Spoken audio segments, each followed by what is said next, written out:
As God's children, it has always been our lifestyle to worship the Lord and bring Him glory in everything that we do. We always give our best to God because we know that we cannot outgive Him. He got our back and He will always provide. Part of our worship to the Lord is our giving.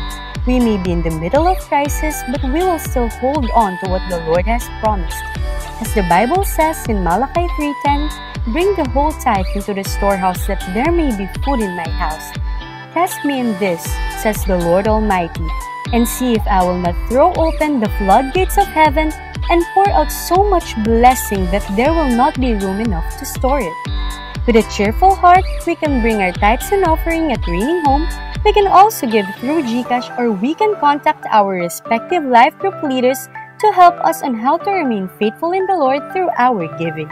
Let us always remember that it's not what we do, it's who we are.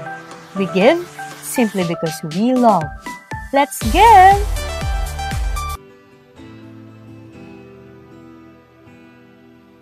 This is my worship, this is my offering, in every moment I withhold nothing. I'm learning to trust you, even when I can't see it, and even in suffering I have to believe it.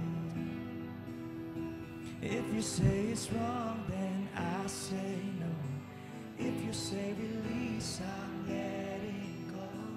If you're really with me, I begin. And when you say to jump, I'm diving in. If you say be still, then I will wait. If you say to trust, I will obey.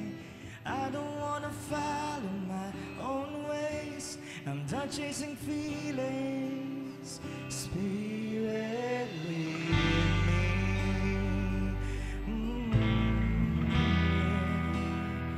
Spirit, lead me.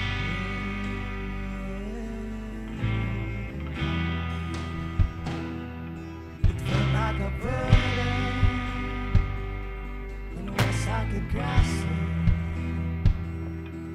it took me further than I was asking. And simply to see you, it's worth it all. My life is an altar. Let your fire fall. If you say it's wrong, then I say no. If you say release, I'm letting go. If you're really with me, I'll begin. And when you say to jump, I'm diving in. If you say be still, then I will wait. If you say to trust, I will obey. I don't wanna follow my own ways. I'm done chasing feelings. If you say it's wrong, then I say no. If you say release, I'm letting go. If you're really with me, I'll begin. And when you say to jump, I'm diving in. If you say be still, then I will wait. If you say to trust, I will obey. I don't wanna follow my own ways. I'm done chasing feelings. Spirit, lead me. Spirit, lead me. Spirit,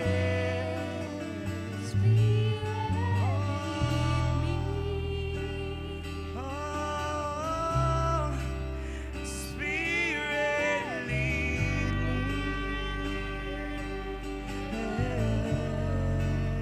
Spirit, lead me. Spirit, lead me.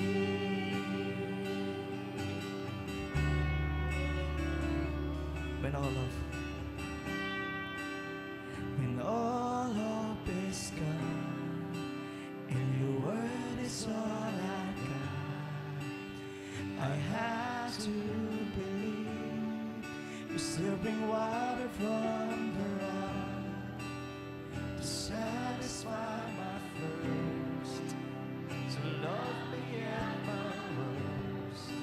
Even when I don't remember, you remind me of my worth. I don't trust my ways, I'm trading in my thoughts. I lay down everything, 'cause you're all that I want. I'm landing on my knees, this is a cup you have for me. And even when it don't make sense, I'm gonna let your spirit lead. Spirit lead me. I'm gonna let your spirit lead. Spirit lead me. I'm gonna let your spirit lead. Spirit lead me. I'm gonna let your spirit lead. Spirit lead me. 'Cause I don't trust my ways. I don't trust my ways. I'm trading in my thoughts. I lay down everything, 'cause you're all that I want. I'm landing on my knees, this is a cup you have for me. And even when it don't make sense, I'm gonna let your spirit lead. Spirit lead me. Oh, Spirit lead me. Spirit lead me. Spirit lead me. If you say it's wrong, then I say no. If you say release, I'm letting go. If you're really with me, I'll begin. And when you say to jump, I'm diving in. If you say to still, then I will wait. If you say to trust, I will obey. I don't wanna follow my own ways. I'm done chasing feelings. If you say it's wrong, then I say no. If you say release, I'm letting go. If you're really with me, I'll begin. And when you say to jump, I'm diving in. If you say be still, then I will wait. If you say to trust, I will obey. You're the only truth, the light, the way. I'm not chasing feelings. If you say it's wrong, then I say no. If you say release, I'm letting go. If you're really with me, I'll begin. And when you say to jump, I'm diving in. If you say be still, then I will wait. If you say to trust, I will obey. I don't wanna follow my own ways. I'm done chasing feelings. And I don't wanna follow my own ways. I'm done chasing feelings. And I don't wanna follow my own ways. I'm done chasing feelings. Spirit lead me. Every individual is a generation.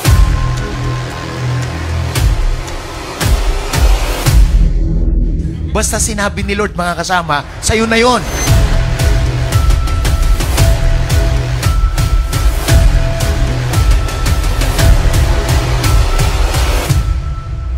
You are created for the Lord. This moment, it is our continuation, Legacy Part 2. Are you excited? Legacy of Wisdom Part 2. So, mga kasama, gusto kong basahin sa inyo yung verse. At nawa maging kaunawaan natin uli ito in Isaiah chapter 33 verse 6. And wisdom and knowledge shall be the stability of thy times, and the strength of salvation. The fear of the Lord is treasure. So, ang kayamanan pala, hindi pera. Ang kayamanan pala, yung meron kang Diyos sa buhay mo. Kasi ang kayamanan mauubos. Pero yung galing sa Diyos, hindi. Yung pinaghirapan mo, kapos. Yung ibibigay ng Diyos, lubos. Abundant. That's why there is a verse in the Bible in John chapter 10, verse 10. And it is a very powerful word. Sabi ng John chapter 10, verse 10, it is all about the enemy and it is all about Jesus, our Lord and Savior. Sabi ng John chapter 10, verse 10, for the thief comes only to steal, kill, and destroy. So this is the purpose of the enemy. Hindi ka kayang patayin ng kaaway. Ang gagawin sa iyo ng kaaway, self-destruction. The best weapon of enemy is deception. If you are deceived, you don't know what is wrong, you don't know what is right. You will become confused. You are not certain in every aspects of your life, especially sa mga decision making. Napakahirap kausap ng taong confused. Napakahirap pagtiwalaan ng taong confused. So, ito yung gagawin sa iyo ng kaaway. Lalagyan ka ng pagdududa sa mga bagay na tama. At ang ituturo niyang parang tama, yung mali. Hello? But the purpose of the enemy for that, maging ignorant tayo. The ultimate intention of deception is for God's children to be ignorant. Sabihin mo sa katabi mo, ignorante. Pero never again. You will become a man and woman of wisdom. No more ignorance into your life today. Parang wala akong kausap. Parang yung iba gusto pang Sino dito yung buhat ngayon, bukas, magpakailanman, ang mga desisyon mo punong-puno ng karunungan. Ang mga desisyon mo hindi nakabatay sa emosyon. Ay, ang pogi niya, siya na talaga. Ngayon lang pogi yan. Pag nakita mong ugali niyan, hindi na. Lahat ng nangloloko, gagawin ang lahat para lokohin ka. Sino yung naranasan mong maloko ka? Yung iba ayaw umamin, hindi ako. Yung akala mo, siya na, sila na pala. Uy, kami na, ang pogi niya, tapos sila na pala. Parang masayang-masaya. Meron ngayong nakaka-experience ng freedom. Sino po yung excited may gagawin ng Lord sa'yo? So, the intention of the enemy is for us to be deceived. And if you are deceived, you don't know what is right. You don't know what is wrong. If you are deceived. So, kaya ngayon, yung mga kaalaman mo, yung wisdom mo, hindi mo na alam kung saan galing. Ang mahalaga, matuto. Tandaan niyo po, hindi masamang matuto. Maganda ang matuto. Ang masama kung saan ka natuto.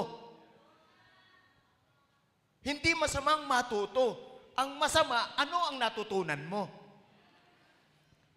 Hello? At ang pinakamalupit sa lahat, sino ang nagturo sa'yo? Sino may naiintindihan? So the purpose of the enemy is to kill, steal, and what? Destroy. Sabihin mo, nakawan, patayin, wasakin. So that is the purpose of the enemy. That's why ito yung problema ng mga tao. But Jesus Christ came here on earth. Sabi ni Jesus, I have come that they may have life. Are you excited for your life? Your life must be exciting every day. Araw-araw excited ka. Hello? Tingnan mo yung katabi mo, may excitement pa ba yan? O naiinip na? Yung mga excited ganito. Yung mga naiinip. Tandaan nyo, nakasalalay dito ang wisdom na galing kay Lord. Kasi depende sa wisdom na galing kay Lord, ang life na meron ka. Kung ano ang klase ng buhay, yan ang klase laman ng ating isipan. Because what we think is what we become. Kung ano ang takbo ng isip, yan ang galaw sa buhay. Tinan mo yung katabi mo, alam mo na ang takbo ng isip niyan. Diba? Kung ano ang galaw, kasi yun lang ang nakikita niya. At ang excited ako yung buhay, ano sabi niya, and have it to the full. Ibig sabihin ng full, nothing missing, nothing lacking, nothing broken. Mahirap yung lagay na lagay ka, butas pala. Sino yung masaya? May matinding gagawin si Lord sa'yo. Sa ibang translation dyan, sa NLT, if we have translations in NLT, so ano nga natin sa NLT? NLT version. At excited ako dyan, mga kapatid. Gusto kong maintindihan yung mabuti ang bagay na ito. Ang sabi ng verse, NLT, the thief's purpose is to steal and kill and destroy. My purpose, God's purpose, is to give them a rich who wants to be rich. Hindi yan ibibigay ng mundo, ibibigay ng Panginoon. Rich and what? Satisfying life. Hindi lahat ng may pera masaya. Pero maraming mga tao ang habol ay pera. Mukhang, okay, nagsabi niyan. Yan. Hindi ako nagsabi. Sino may sabi?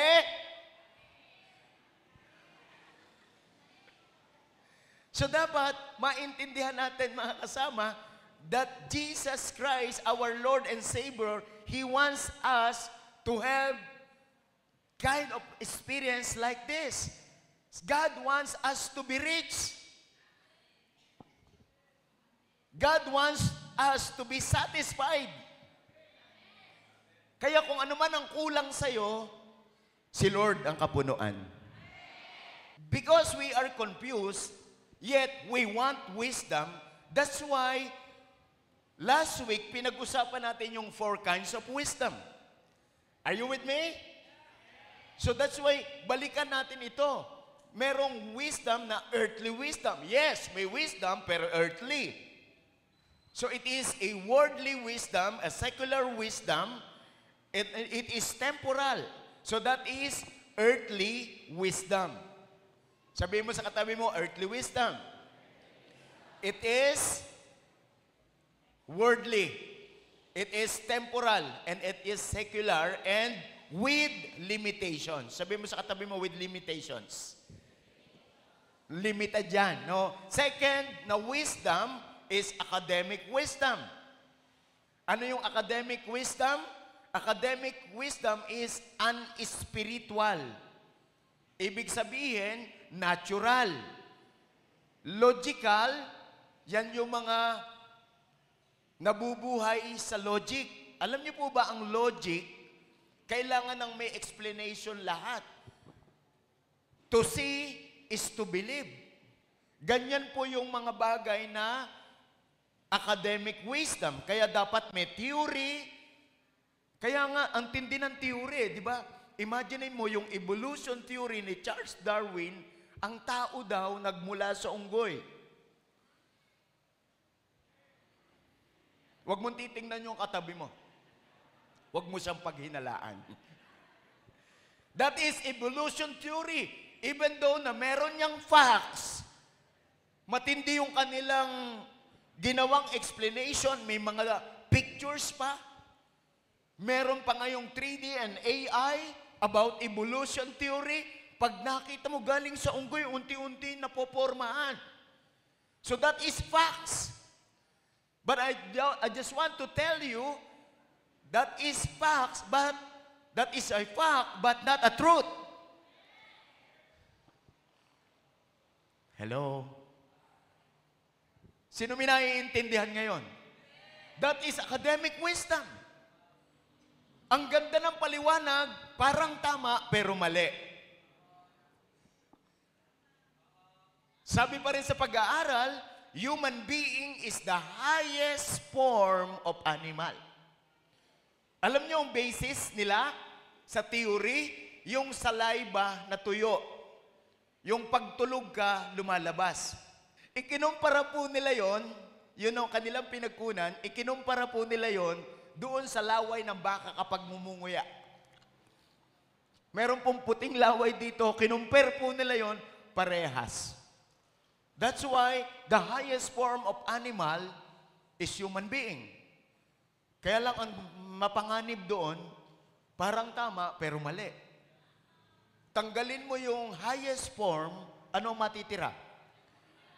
Animal. Tinan mo yung katabi mo. Grabe, kaya nag-ooperate siya sa instinct. Ang mga hayop, wala po yung conscience. Ang tao meron. Are you with me? So academic, sabi mo sa katabi mo, academic. So yan po yung academic learning na kung saan yan po yung ating minsan binibigyan. It is about human intelligence. Tandaan yung mabuti. May mas matalino na ngayon sa'yo. Si AI. At saka si ChatGPT. Mas matindi siyang mag-compose ng sentence sa'yo. Kaya hindi mo pwedeng ipagmalaki ngayon ang karunungan mo. Imagine mo, ChatGPT mo, pinasa mo ang project mo, nakakuha ka ng 1, tapos galing na galing ka sa sarili mo. Academic. Hindi porke naka 1 ka at may diploma ka, 1 ang iyong grade, may diploma ka, matalino ka na. Kaya hindi basis ang academic wisdom ng isang tao. Sino minaunawaan? And third, yung demonic wisdom. Yun po yung ating nakita doon po sa verse ng James chapter 3. Gusto kong dalhin kayo doon sa James chapter 3 para po maintindihan natin ito in amplified version. It is all about James chapter 3 verse 13 to the following.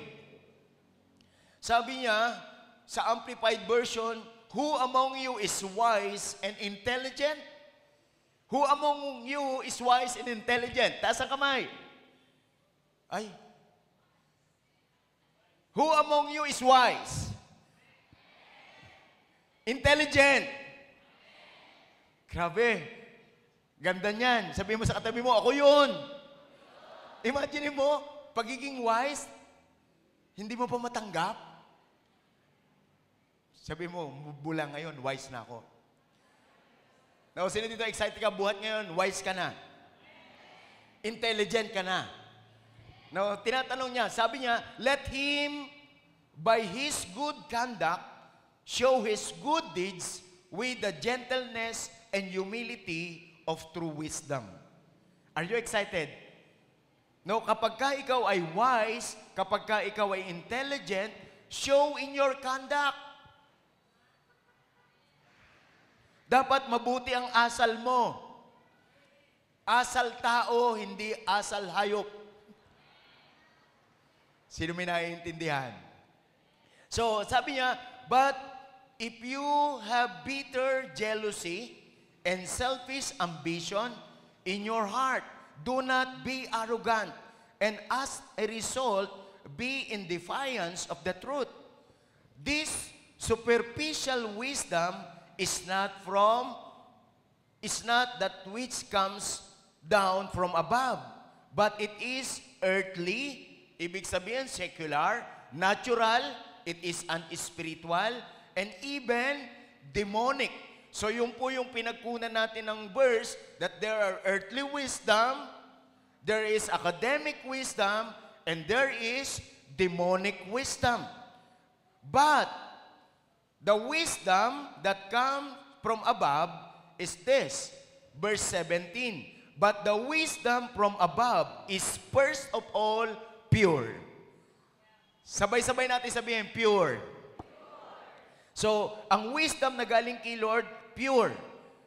Morally and spiritually undefiled. Then, peace-loving. Sabay-sabay natin sabihin, peace-loving. Sabihin mo sa katabi mo, peace be with you. Hindi palaaway. Sino may naiintindihan? Kapag marunong ka, hindi palaaway. Hindi ka patulero, patulera. You are a man and a woman of wisdom. Sino excited dito, mga kasama? Hindi ka patulero, patulera. Kahit sa Facebook, pumapatol. Grabe, napakamangmang ng taong ganon. Hindi porke maganda ang iyong composition ng grammar, i-display mo na yon.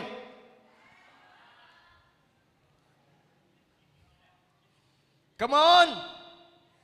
Walang mga anak ng Diyos na dapat pumapatol sa Facebook.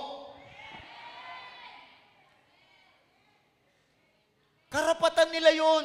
Di mag-post ka ng sayo. Kung ayaw ng iba, huwag kang magwala. Kasi karapatan nila yon. Wisdom!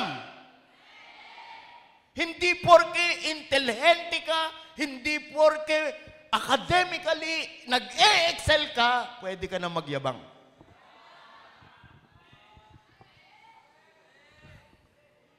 Sino may naiintindihan? So dapat lagi lang tayong nakangiti. Lagi tayong blessing yung life natin. Sino ang excited? Sabi mo sa katabi mo, pure, peace-loving. So ano ibig sabihin ng peace-loving? Courteous, considerate. Grabe, may konsiderasyon ka sa mga mangmang. Pag nakita mo nag-post ng ganito, grabe, mangmang talaga to. Huwag mo na rin ilalike ang kamangmangan niya. Kasi hindi tayo nangungonsinti ng mangmang. Tama? Maawa tayo sa kanila. Hindi porke nagcha-church, hindi porke nagbabasa ng Bible, may wisdom. Sometimes, yung kanilang knowledge, ginagamit nila ito to attack others, not to encourage other. Wisdom! Walang personal. Sabi mo sa katabi mo, walang personalan. Nang i-encourage lang. Kaya hindi kayo apektado kapag may pumalag sa inyo, kapag mayroong nag-react, hindi tayo apektado. Tama? Pwede nating kantahin, no, si Balasi. Huwag mong pansinin ang naninira sa'yo at saka tumitira sa'yo. Basta't alam mo lang, tama ginagawa mo. Bakit mo alam ang tama na ginagawa mo? That is my conviction according to God's Word and according to God's presence. That is my conviction. Kaya alam kong tama, ito ang sinabi ng Diyos. Ito ang tama kasi ito yung ginagabay sa akin ng Espiritu Santo ng Diyos. So sino dito excited ka ngayon? Na ang gusto mong wisdom that comes from above. Pure, peace-loving, and then gentle. Sabihin mo, mahinahon. Hindi, pag may sasabi ka, ha? Nagpapaliwanag yung kausap mo. Nagagat ninyo? If you don't understand, do not react in anger. Huwag kang magagalit porque hindi mo maintindihan, kamangmangan yun. Kahit na may posisyon ka, kahit na may titulo ka, pwede kang maging mangmang. Let your subordinates, let your constituents explain about their situation for you to understand. Huwag mong gagamitin ang iyong posisyon para magalit ka sa mga bagay na hindi mo naiintindihan. Sa mga magulang, hindi tayo laging tama. Hindi porke nagpapaliwanag ang anak nila, sasagot ka pa. Nung panahon namin, hindi ganyan. Dumudugo na ang huso. May mga ganun pa tayo noon eh. Iba ang panahon. Sino may naiintindihan? Understanding is very important, and only you can understand if you have wisdom. Pag wala kang wisdom, hindi ka makakaunawa, hindi ka makakaintindi, magsisira ka talaga. Pakisabi sa katabi, godly wisdom. No, sino dito excited ka dito? And then, sabi niya, gentle, reasonable, sabi niya, and willing to listen.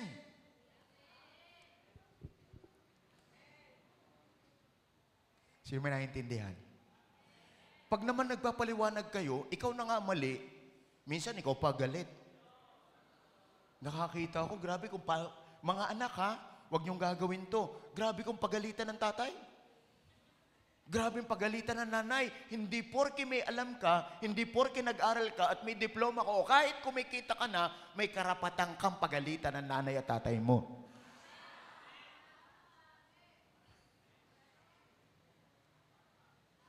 Kung hindi dahil sa kanila, hindi ka mabubuhay. Tama po ba mga kapatid? Sino dito may naiintindihan ka about godly wisdom? Willing to listen. No, willing to listen. And full of compassion. So mga kasama, mga kapatid ko, mahalaga na nauunawaan natin ito. Are you excited for godly wisdom? Sino dito gusto mo mag-receive ng godly wisdom? Alam nyo si Adam, ang ating forefather, si Adam, diyan po tayo nagmula. Hindi po tayo nagmula sa unggoy. Alam niyo ang pagkakalalang kay Adan, in Genesis chapter 2, verse 7 and 8. No, tingnan nga natin itong verse na ito. Sa Amplified Version. No, Genesis chapter 2, verse 7 and 8. Amplified Version. Tingnan niyo po ang sabi. Then the Lord God formed the man from the dust of the ground and breathed into his nostrils the breath or the spirit of life, and the man became a living being. Ang pagkakagawa sa ating mga ninuno, kumuha siya ng alabok, tapos pinormahan niya na tao. May buhok, may laman, may mata, may dugo, may ugat. Lahat yun, tao, pero walang buhay. At ang ginawa ng Panginoon, hiningahan sa ilong. Kaya ang tao nagkaroon ng buhay. Kaya yung lumalabas sa ilong natin, mainit-init, yan yung hininga na pahiram sa iyo ng Diyos. It is the breath, it is the life, it is the air. Hiningahan sa ilong. Kaya ngayon, sabay-sabay nga na tayo. Inhale, exhale. Inhale, exhale. Sabay-sabay ulit. Inhale, exhale. The atmosphere is changing.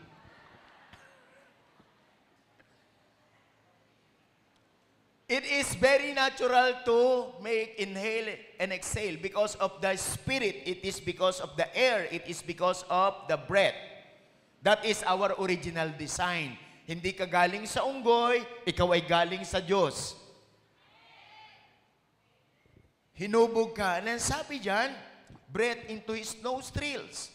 Nung pong kulang pa ako sa kaalaman, ang dami kong tinatanong sa Diyos, Pati ilong ko, tinanong ko, Lord, ba't ganito ang ilong ko? Nung mabasa ko yung verse na yan, hindi pala dapat problemahin yung size ng ilong. Daanan lang pala yun ng hangin. Ang mahalaga, nakakahinga.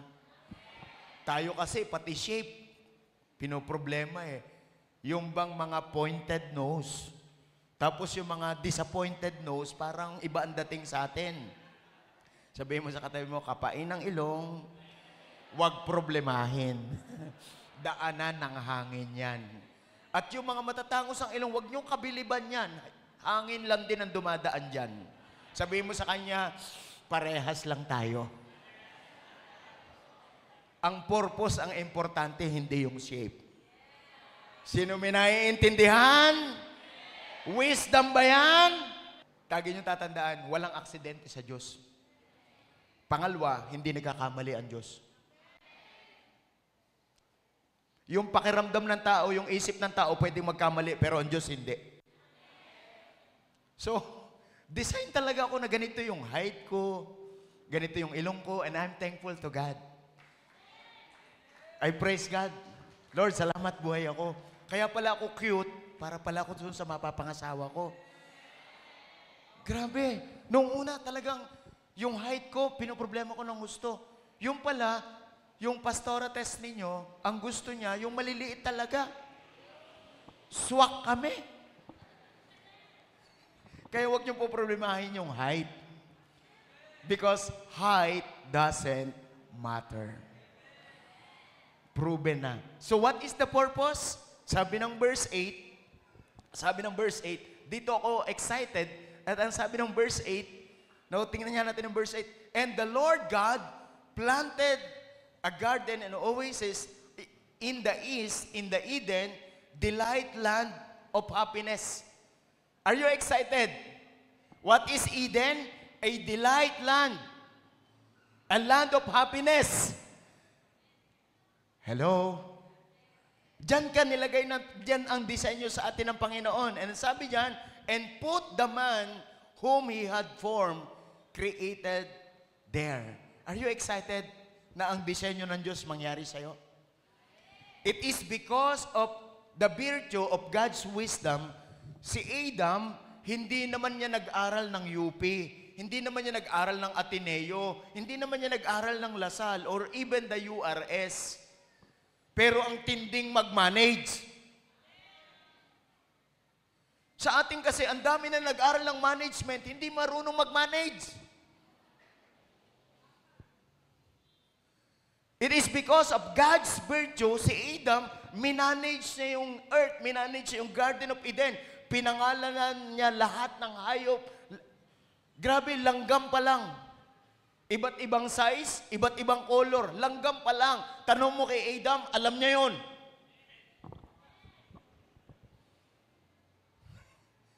Because of God's wisdom. Samantala sa atin, ginugugol pa natin.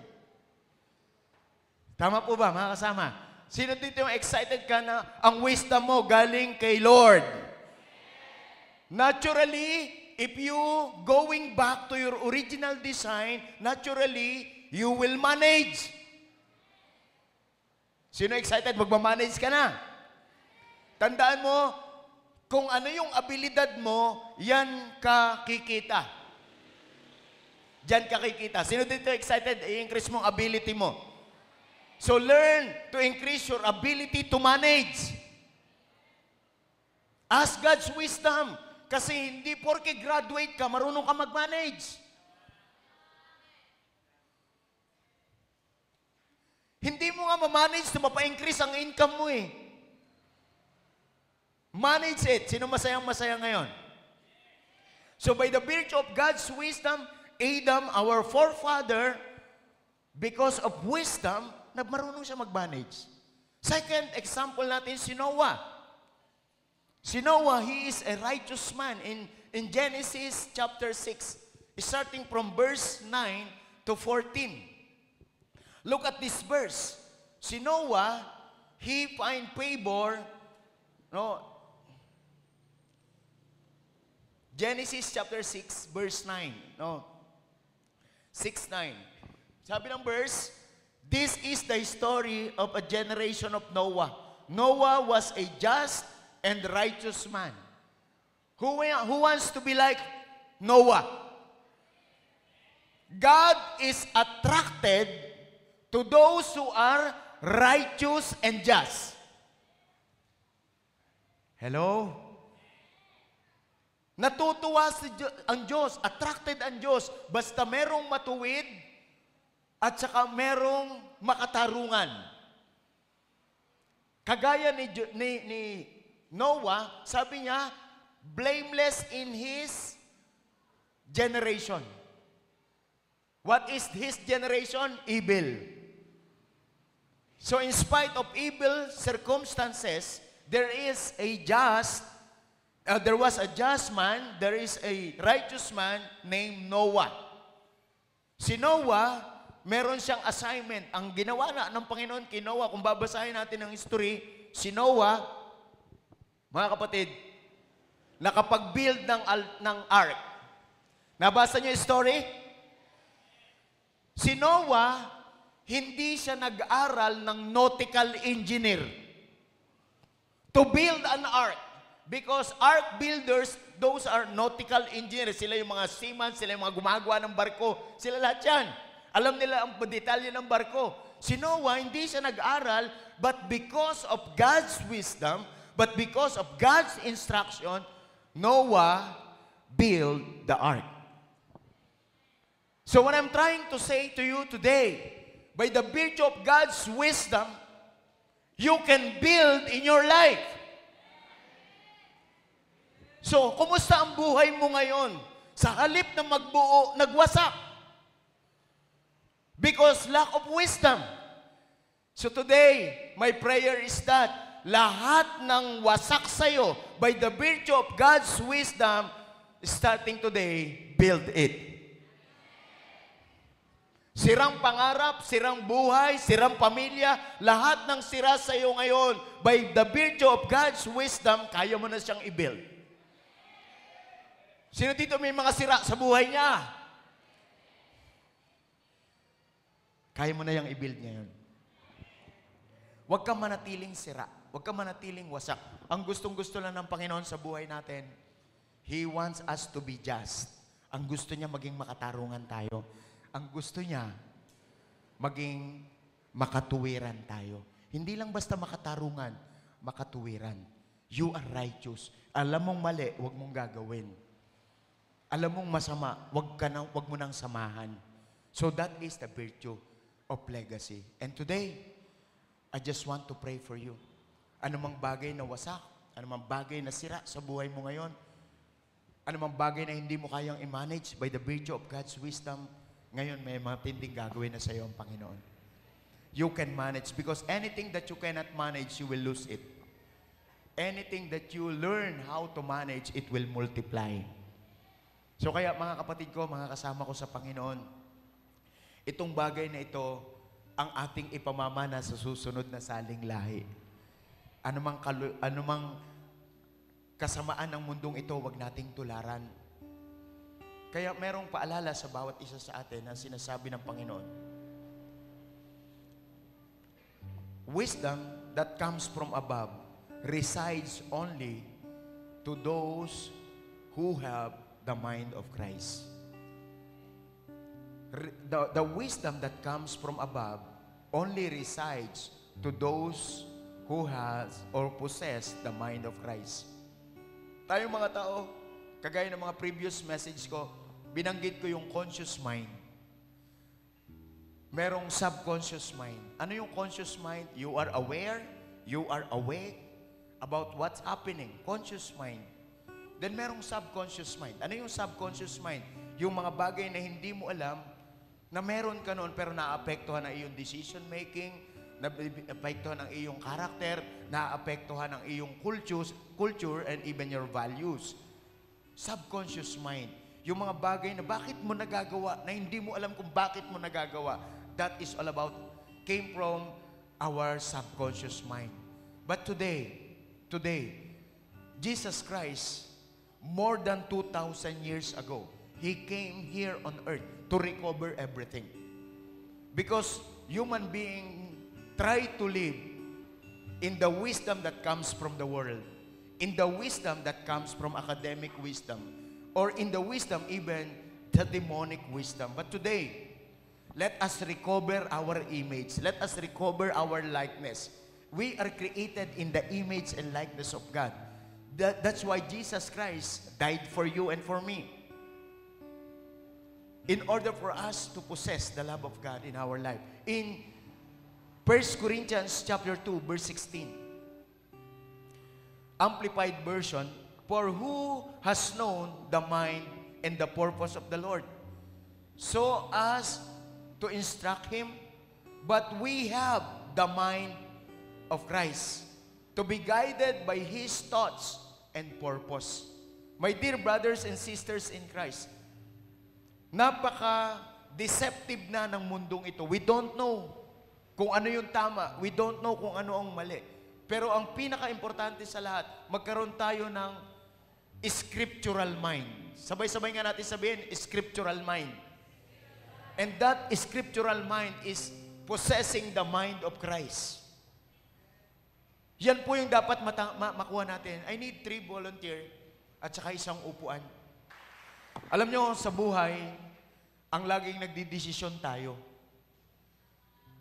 We follow sometimes our mind. Sometimes we follow our emotions. Sometimes we follow our own will or yung tinatawag nating self-will.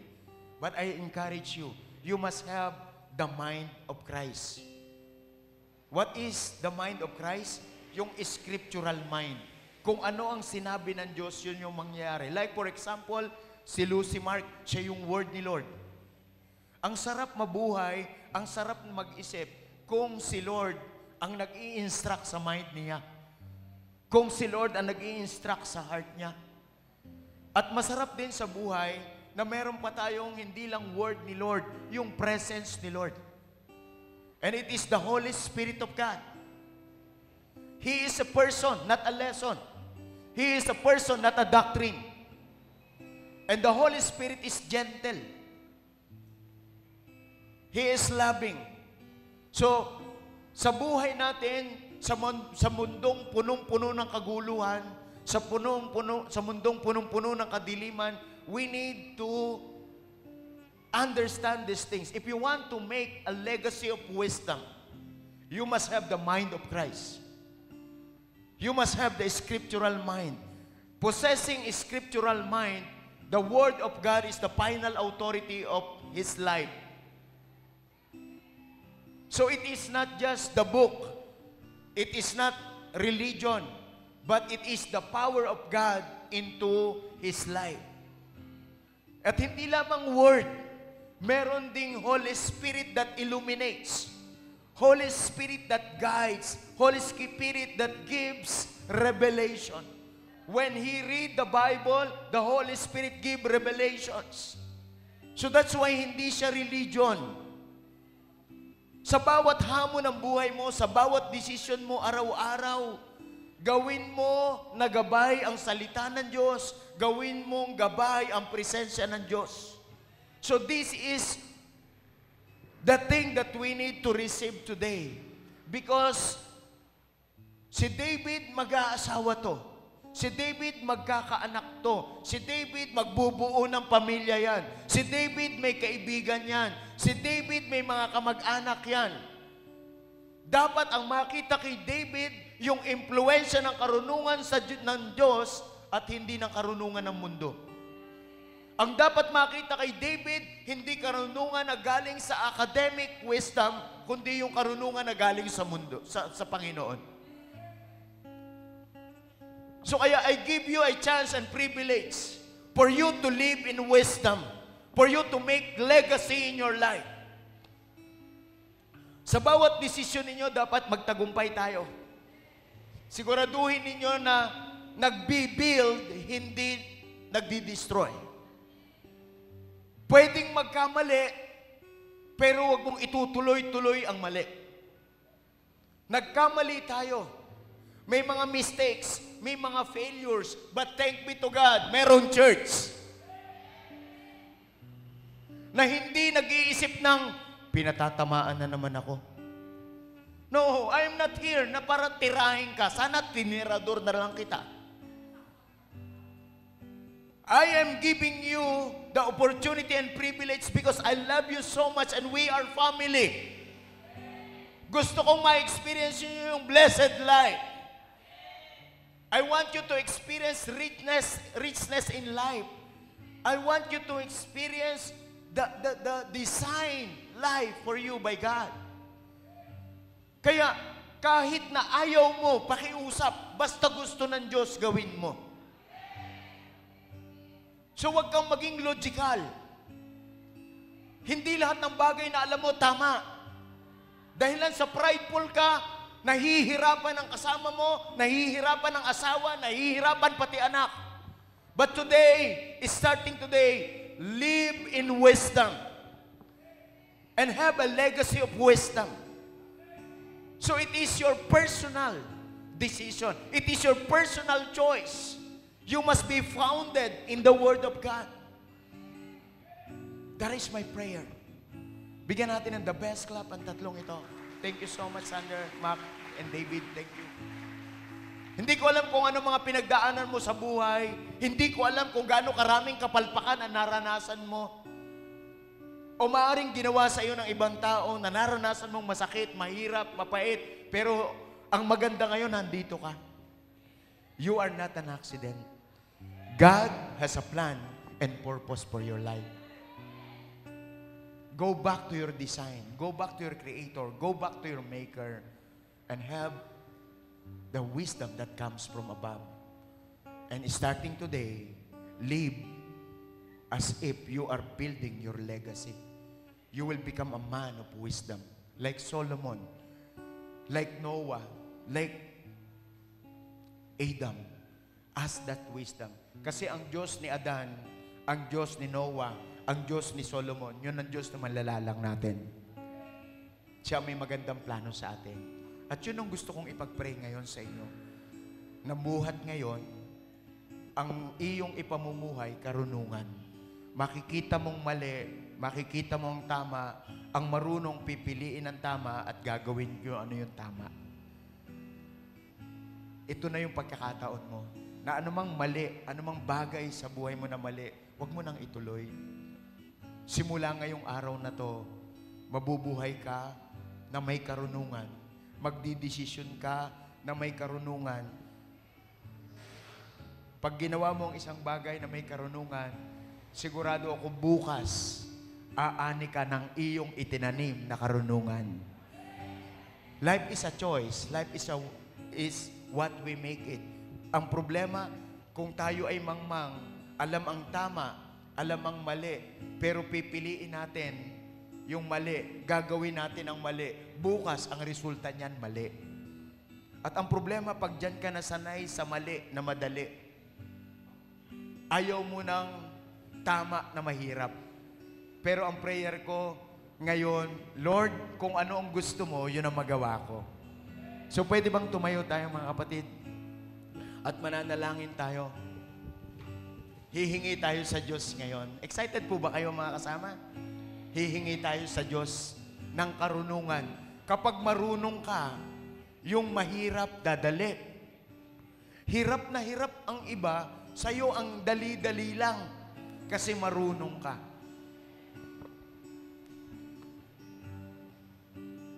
Dahilan sa marunong ka, yung mahirap sa iba, hindi nila alam ang gagawin, alam mo ang gagawin. Kasi hindi ka lang marunong, meron kang alam na gagawin, at saka hindi lang yun, nauunawaan mo ang ginagawa mo. At hindi lamang nauunawaan mo ang ginagawa mo, alam mo rin ang resulta ng ginagawa mo. So ngayong araw na ito, magdesisyon tayo na, Lord, we worship you, we honor you, we glorify you. Just raise up your hands. God, I look to you. Raising up hands is a symbol of surrender. Raising up hands is asking God for help. To see things like you do, God, I look to you. You where my help comes from. Give me wisdom. Ask God for You wisdom. know just what to do, and I will love you, Lord, my strength. And I will love you, Lord, my shield. And I will love you, Lord, my rock. Forever all my days I will love you, God. I will love you, Lord. And I will love you, Lord, my strength. And I will love Come on, let's you, declare. Lord, my shield. You are attracted to God. I will love God loves you. Lord, my rock. Forever all my days I will love you, God. And I will love you, Lord. And I will love you, Lord, my strength. Yes, I will love you, Lord, my shield. And I will love you, Lord, my rock. Forever all my days I will love you, God. Say it to God, say it to God. And hallelujah, our God He reigns. And hallelujah, our God reigns. Oh, hallelujah, our God reigns. Forever all my days, hallelujah. Just ask God for wisdom today. Ask God for wisdom. Ask God for wisdom. Alam mo ba, pag may wisdom ka, maiingatan mo ang sarili mo. Yung mga hindi dapat makasakit sa'yo, kasi may wisdom ka, hindi ka na masasaktan. Yung dapat sana mawawasak dahil lang sa may wisdom ka, hindi mawawasak. Dapat sana mawawala dahil lang sa may wisdom, hindi nawala. Dapat sana kakapusin ka, kukulangin ka, pero dahil lang sa wisdom, mananagana ka. Just ask God for wisdom right now. Just raise up your hands. Just ask God for heavenly wisdom. Lord, bigyan mo kami ng karunungan na galing dyan sa'yo sa kaitaasan. Lord, ang aming utak punuin mo, ang aming pag-iisip punuin mo ng karunungan galing sa'yo lamang. Pwede bang ipatong mo ang iyong kanang kamay sa iyong ulo at yung kaliwang kamay itaas mo hanggat kaya mo? Just raise up as if parang iniabot mo ang Panginoon ngayon. Lord, dumadalangin kami ng karunungan sapagkat sinabi mo sa iyong salita, ang humihingi ay bibigyan. Ang humahanap, makakasumpong. Ang kumakatok, pagbubuksan.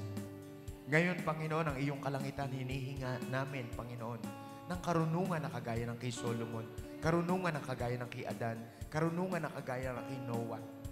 Lord, bigyan mo kami ng mga ganitong karunungan para sa mapangahas at malupit na hamon ng buhay, Lord. Mabuhay kami na merong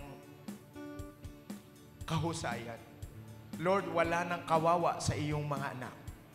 Simula ngayon sa pamamagitan ng karunungan na galing sa iyo, Panginoon, magiging kahangang-hanga ang iyong mga anak. Hindi lang ito academic wisdom, hindi lang ito earthly wisdom, kundi heavenly wisdom. Lord, in the name of the Father, I pray, bigyan mo kami, Panginoon, ng karunungan na kapag kami ang nag-isip, kapag kami ang gumawa, Lord, lagi po itong nakakonekta sa kalwalhatian mo. Tanggalin mo ang pride namin, Panginoon. Tanggalin mo, Panginoon, ang pagsusumika para sa sarili naming galing at lakas lamang. Lord, kundi magtiwala kami sa iyong biyaya. Kaya, Panginoon, sa mga nakikipagrelasyon, ganon din po sa mga nag-aaral, ganon din sa nagpapamilya, ganon din po, Panginoon, sa mga naghahanap buhay sa pangalan ni Jesus. Bigyan mo kami ng karunungan kung paano kami mabubuhay sa mundong ito. Lord, kagaya ni Joseph, Panginoon, na anticipate niya, there is a great 7 years, great of harvest. No, great harvest, God. Turuan mo kami mag-anticipate, turuan mo kami mag-comprehend, turuan mo kami mag-figure out na mag-save kami, mag-save kami, mag-save kami, mag-save kami because we don't know the future. Because in the future, there is a great famine, Lord God. At Lord, kapag naintindihan namin ang mga bagay na ito, merong matinding paghihirap, pero spare kami, Panginoon. Hindi namin mararanasan. Matatapos ang famine, Lord. Matatapos ang taghirap, matatapos ang tagtuyot. Pero kami, Lord, meron pang matitira at mabubuhay na sagana. By the virtue of your wisdom, O God. In the name of the Father, and of the Son, and of the Holy Spirit, and all God's children shouts! Woohoo!